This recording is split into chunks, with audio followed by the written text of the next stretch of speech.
சமந்தா ஒரு டைரக்டரோட லிவன்ல இருக்காங்களா? சமந்தாவோட மேலாளர் கொடுத்த விளக்கம் என்னன்னு தெரிஞ்சுக்கலாமா? தென்னிந்திய சினிமா நடிகைகள்ல முக்கிய இடத்துல இருக்கிறவங்க தான் நடிகை சமந்தா. இவங்களுக்கும் நாக சைதன்யாவுக்கும் விவாகரத்து ஆனதை தொடர்ந்து உடல்நிலை சரியில்லாத காரணத்தால சில மாத காலங்களா திரைப்படங்கள்ல நடிக்காம இருக்காங்க. ஆனா சமீபத்துல சமந்தாவோட தயாரிப்பு நிறுவனம் சுபம் என்ற திரைப்படத்தை தயாரிச்சிருந்தாங்க. அதுக்கு முன்னாடி சிட்டாடெல் ஹனிபனி என்ற வெப் தொடர்ல சமந்தா நடிச்சிருந்தாங்க. இந்த தொடரை பிரபல இயக்குனரான ராஜ் என்பவர் இயக்கியிருந்தாரு.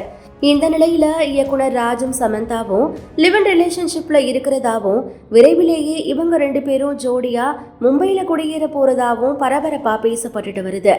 ஆனா இந்த வதந்திகளுக்கு முற்றுப்புள்ளி வைக்கும் வகையில சமந்தாவோட மேலாளர் பதில் அளிச்சிருக்காரு. அவர் என்ன சொல்லியிருக்காருன்னு பார்க்கும்போது, சமந்தா நாக சைதன்யாவை விவாகரத்து செஞ்சதுக்கு பிறகு இனி எனக்கு திருமணமே வேணாம் அப்படின்னு சொல்லிட்டு இருக்காங்க. தயவு செஞ்சு அவங்கள பத்தி தவறான செய்திகளை பரப்ப வேண்டாம்.